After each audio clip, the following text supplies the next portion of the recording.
Pakistan'ın paytaxtında parlamentin zaýynyň golayynda geçirilýän hökümete garşy protestler dowam edýär. Opozisiýon liderleri Premier Ministr Nawaz Şerifiň wezipesinden çekilmegini talap edýärler we ýurdun ýokary derejeli ýolbaşçylaryny geçen ýylyň saýlawlaryny galplaşdyrmakda aýplaýarlar.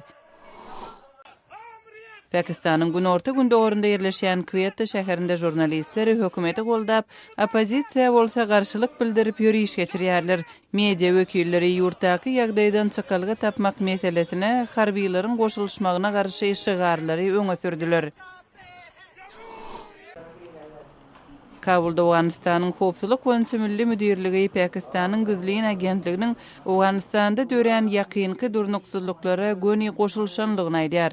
Awganistanyň Howpsuzlyk gullugynyň resmiýeti Pakistanly guramanyň talip söwüşçilerine tekniki ýardam berýänligine subutnamalaryň bardygyny ma'lum etdi.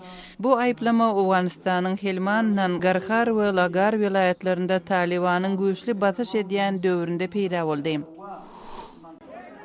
Täjikistanda universitetlere ýaňy alynan ýüzlerçe studentin okuw töleglerini tölemegi we hatawa durmagy bilen baglylykda tertipsizlik emele geldi. Tertip düzgüni dikeltmek üçin köçe polisiýasy ulanyldy. Şol Täjikistanda ýokary okuw jaýlaryna kabul etmek boýunça merkezleşdirilen sistema girdildi. Döwlet resmiýetleri okuwa girmek üçin arza beren 45 000 adamdan 3-den 2 böleginiň egzamenlerden geçenligini aýdýarlar.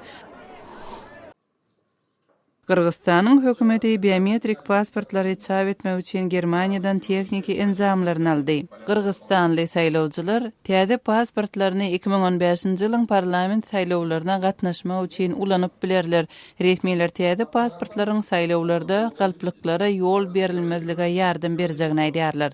Siz günüň täzelikleri bilen tanyş boldunuz.